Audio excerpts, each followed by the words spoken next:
আমি গরিবের ছেলে, আমি ফকিন্নি, আমি দিন আনি দিন খাই, আমি মানুষের কাজে যাই, আমি শোষার ভিয়ে কাজ করি।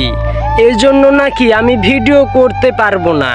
আমার এলাকার মানুষজন এইসব কথাবার্তা বলে। আমি গরিবের ছেলে, তাই তোমরা আমার ভিডিও দেখবে না। আমার ভিডিও ভালো হয় না।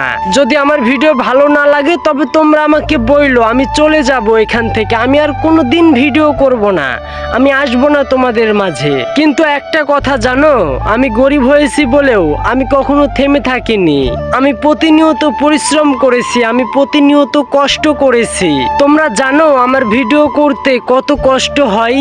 আমি সংসারের সমস্ত কাজ কাম করি, তারপরে আমার একটা সাইকেল আছে, ওই সাইকেলটা নিয়ে 3 কিলোর মতো রাস্তা গিয়ে ওইখানে গিয়ে ভিডিও করি।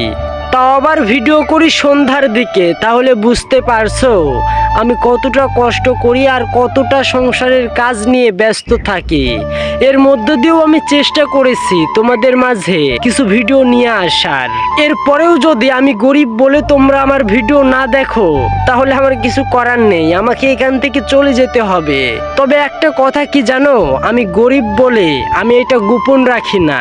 আমি গর্বের সাথে বলতে পারি আমি গরিব, আমি পরিশ্রমী।